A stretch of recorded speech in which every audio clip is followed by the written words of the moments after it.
Salut à tous et bienvenue dans ce nouveau podcast. Aujourd'hui, je vais interviewer Célina Vision sur Twitter. Salut Célina, j'espère que tu vas bien. Hello, ça va, merci et toi? Merci de Ouais, m'inviter. merci à toi d'avoir accepté l'invitation. Est-ce que tu pourrais te présenter pour les personnes qui ne te connaîtraient pas? Yes. Alors du coup, donc j'ai une agence de communication digitale et donc j'accompagne des entreprises, des entrepreneurs un petit peu partout dans le monde à développer leur visibilité sur les réseaux sociaux et surtout à multiplier donc leurs clients grâce, au personal branding et à leur stratégie de contenu. Ok. Alors, qu'est-ce que c'est le personal branding on va dire dans le langage familier? Ouais et ben, c'est tout simplement le fait de créer une marque autour de soi. Donc au lieu de vendre, ton entreprise, ton agence, par exemple, au lieu de vendre Apple et ben, on vend Steve Jobs. Donc voilà, le but, c'est vraiment de faire une communication autour de soi. Donc ça peut être sa personnalité, ça peut être son expertise. Enfin, il y a plein de manières différentes, mais en gros, l'idée, c'est ça. Ok. Et donc ça, c'est ton activité principale? Alors, du coup, donc c'est ma spécialité, mais forcément, il suffit pas juste de se montrer, et tout marche. Donc en gros, moi, c'est ma spécialité, mais ce que je fais, c'est surtout un mélange de marketing et de communication. Donc je Ok, prends tous les ok. principes de marketing de base. On travaille le ciblage, le positionnement et puis ensuite on va travailler toute la communication, donc le copywriting, le storytelling, enfin bref, c'est vraiment un mixte, mais centré sur l'individu. Ok. Et donc là, pour lancer un nouveau projet, comment est-ce que tu trouves concrètement cette nouvelle opportunité pour un client ou bien pour toi-même? Alors du coup, pour moi-même, c'est un peu particulier parce que jusque-là, je suis assez chanceuse, je dirais. Les opportunités sont beaucoup venues à moi. Donc même mon agence, de base, je l'ai créée parce que j'avais de la demande. Donc c'est pas moi qui a créé la demande, tu vois? Donc ça s'est fait naturellement et en fait, jusque-là, ça a toujours fonctionné comme ça. C'est plus, je vois ce qui se passe, j'entends les besoins des gens et à partir de là, je vais créer quelque chose. Donc, tu réponds à leurs problèmes. En fait, tu fais plus de l'inbound que de la prospection. Tu jamais fait de Ouais. prospection? Non, j'ai déjà fait de la prospection pour des clients, mais honnêtement, c'est une autre stratégie, tu vois? Mais jusqu'à présent, moi, en tout cas, j'ai jamais eu besoin de prospecter, que ce soit pour mon agence. Je fais aussi du consulting et du coaching et pareil, j'ai jamais eu à prospecter. Et ton trafic vient uniquement de Twitter? Alors actuellement, oui, mais de base, j'étais un tout petit peu sur Instagram, mais vraiment un tout petit peu et beaucoup de bouche à oreille. En fait, si tu veux, mon premier client, je l'ai eu sur Instagram et il était un petit peu connu dans ce qu'il faisait. Il avait déjà un bon portefeuille, relationnel. Il a Mhm. kiffé ce que je faisais, il m'a recommandé à des Américains, les Américains ont kiffé ce que j'ai fait, ils m'ont passé plusieurs de leurs sociétés et en fait, ça a été un énorme bouche à oreille pendant 1 an. Donc pendant 1 an, j'avais aucune présence, moi, sur les réseaux sociaux, j'étais vraiment dans l'ombre, complet et ensuite je suis venue sur les réseaux et à nouveau, j'ai jamais eu besoin de prospecter. Ok, donc là, tu fais, on va dire, de l'international, tu restes pas uniquement sur la zone francophone? Non. Après, bon, je dis international, mais souvent ça reste quand même des clients, francophones, mais qui sont un petit peu partout dans le monde. Mhm. J'ai quand même eu très peu de projets, vraiment étrangers. J'en ai eu quelques-uns, chinois et vraiment américains, mais sinon, c'est beaucoup de francophones qui ont bougé et qui ont ouvert des sociétés, dans le monde. Mhm. Ok, ok. Donc là, maintenant, tu as ton idée, tu as ton ordinateur avec toi. Ouais. Quels sont les premiers pas pour mettre cette idée en action? Quels sont les outils ou bien la technologie que tu utilises tous les jours? Ouais et ben, honnêtement honnêtement, moi, c'est vraiment, jusqu'à présent, c'est comme je t'ai dit, c'était la demande qui venait à moi et donc en fait, je me posais pas de questions, juste je passais à l'action et ensuite j'ajustais ce que je faisais, tu vois? Donc ça a Mhm. été beaucoup, beaucoup du passage à l'action sur le terrain et ensuite j'ajustais un petit peu ce que je faisais, je me formais, j'améliorais, je testais des outils, je testais des méthodes et cetera. Aujourd'hui, bah, au fur et à mesure du temps, j'ai ma propre méthode. Après niveau outils, j'utilise, pas tant d'outils que ça, enfin, on va dire les choses classiques, tu vois? Canva, Notion, tout Mhm. ça. Mais de manière générale, ça reste quand même très créatif et très stratégique. Donc Mhm. voilà, je sais pas si ça répond vraiment à ta question. Ouais, non, ça répond. Mais là, maintenant, du coup, pour les personnes qui se reconnaîtraient en toi, comment devraient-elles se lancer? Enfin, commencer, quelles sont les ressources qu'elles devraient apprendre pour pouvoir commencer ce que tu fais? Tu veux dire le personal branding ou de manière générale se lancer, peu importe la De manière thématique? générale, par rapport à ton agence. Heu, C'est-à-dire quelqu'un qui arrive sur le marché et Il a déjà sa compétence ou il l'a pas trouvée encore? Il a encore rien du tout. Là, il se dit: OK. «OK, c'est bon, je pense avoir l'âme d'un personal brandeur». Ouais, OK. Et ben, là, il y a 2 choix. Soit, c'est compliqué en vrai parce qu'il y a des gens, tu vois, ils vont travailler leur personal branding, mais ils ont pas encore d'offre. Donc c'est-à-dire, ils vont créer leur personal branding, mais ils vont parler de tout et de rien. Honnêtement, Mmh. ça, je déconseille parce que, bah, du coup, tu es pas du tout crédible. Donc le mieux, c'est vraiment quand même de se j'aime pas dire ce mot-là parce que tout le monde le dit, mais il faut quand même se nicher, c'est quand même important pour pouvoir attirer des gens qui vont comprendre ton message, qui vont se reconnaître dans ce que tu fais et par la suite, au fur et à mesure de parler avec ton audience, dans une niche spécifique, tu vas voir qu'il y a des problèmes qui sont récurrents et après à toi de voir comment tu résous le problème. Soit tu vas le résoudre en proposant de la prestation de service ou soit en faisant, de l'accompagnement, coaching, formation, consulting, peu importe. En fait, il y a plein de manières, mais je pense que le plus important, c'est déjà de trouver quelque chose qui nous parle, qui nous intéresse, qui nous anime. Parce que si on prend pas quelque chose qui nous plaît, on tiendra pas. Ça sert à Mmh. rien, Ouais. ça marchera pas, quoi. Là, du coup, tu as accès en 360. Donc, si par exemple un client vient à toi, il te dit: «Ouais, voilà, j'ai besoin d'un site web design, de cette manière-là. Puis ensuite, j'ai besoin d'une communication réseau, ultra, nichée». Tu fais vraiment tout ou bien tu restes vraiment sur, une niche, spécifique? Alors au début, quand je me suis lancée, je faisais de tout. Ça veut dire, tout ce qui allait, enfin je prenais, tu vois?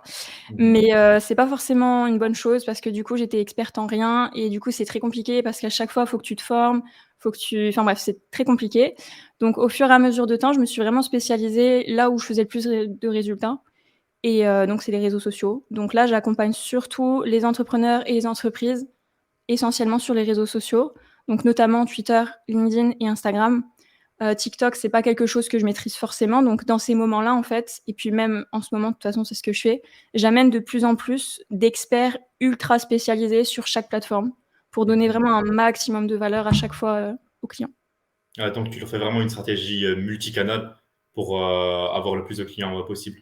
Ouais, en fait, c'est ça, parce que tu vois, j'ai l'impression qu'aujourd'hui, il y a beaucoup de personnes qui pensent que le personal branding, c'est juste mettre du contenu.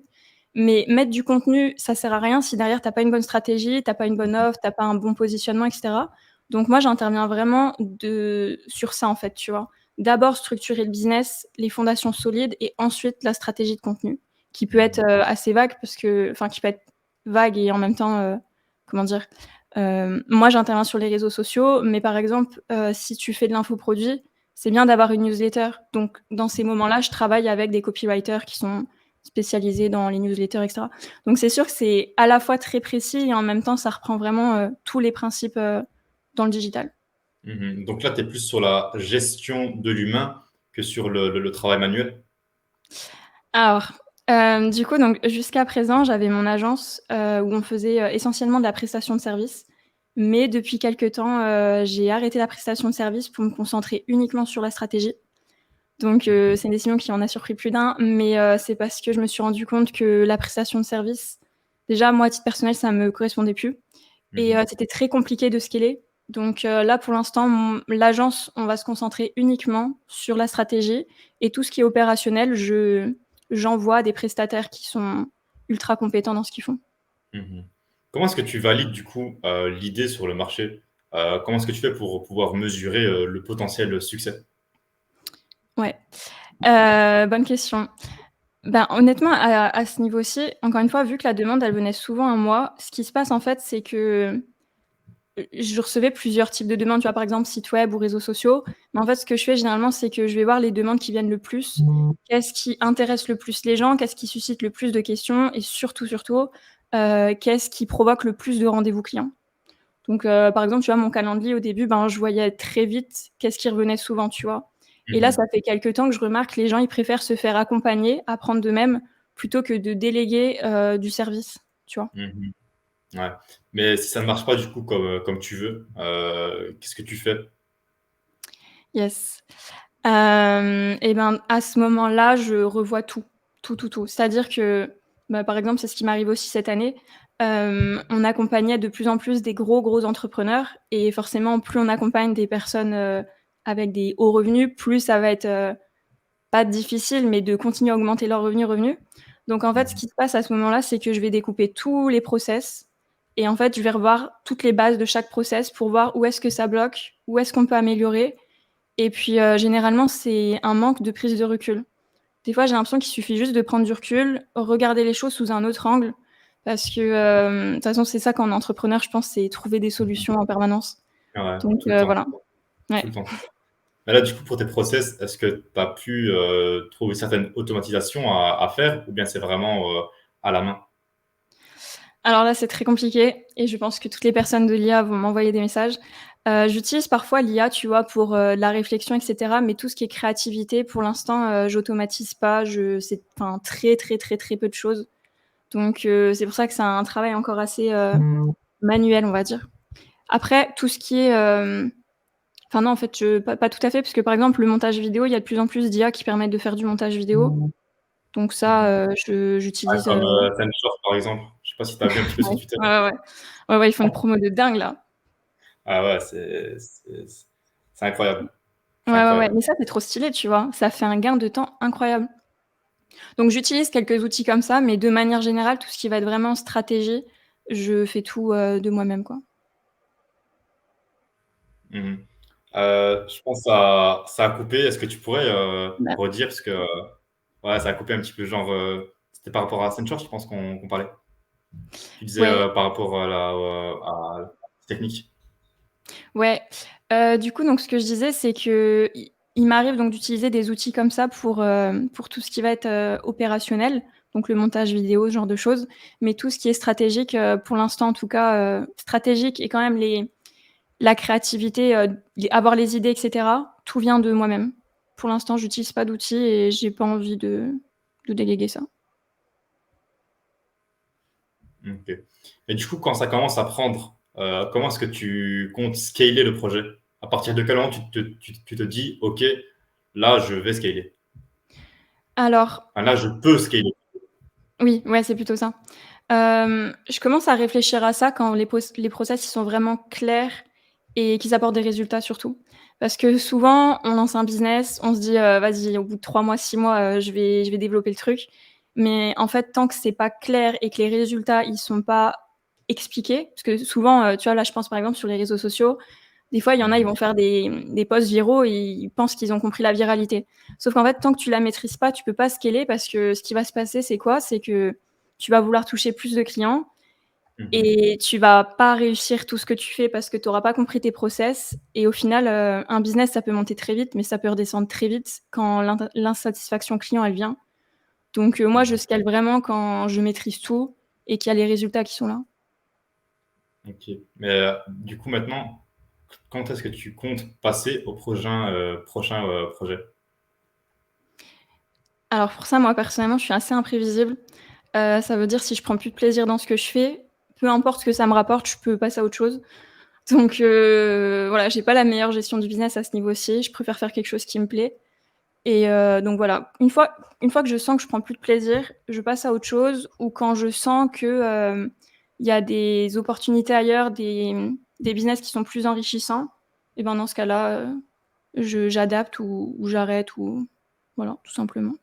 Donc du jour au lendemain, tu pourrais vraiment, passer d'un secteur à l'autre, en un claquement de doigts? Non, quand même pas, ce serait dangereux. En vrai, je pourrais, je pense que je pourrais, mais de manière générale, j'adore ce que je fais, donc en fait, quand je vais changer de projet, ça sera plus je change mon type d'offre. Tu vois, là, par exemple, Mmh. avec l'agence, je faisais de la prestation. Aujourd'hui, c'est comme si je changeais tout, mais au final, je fais toujours la même chose, sauf que je fais que de la stratégie.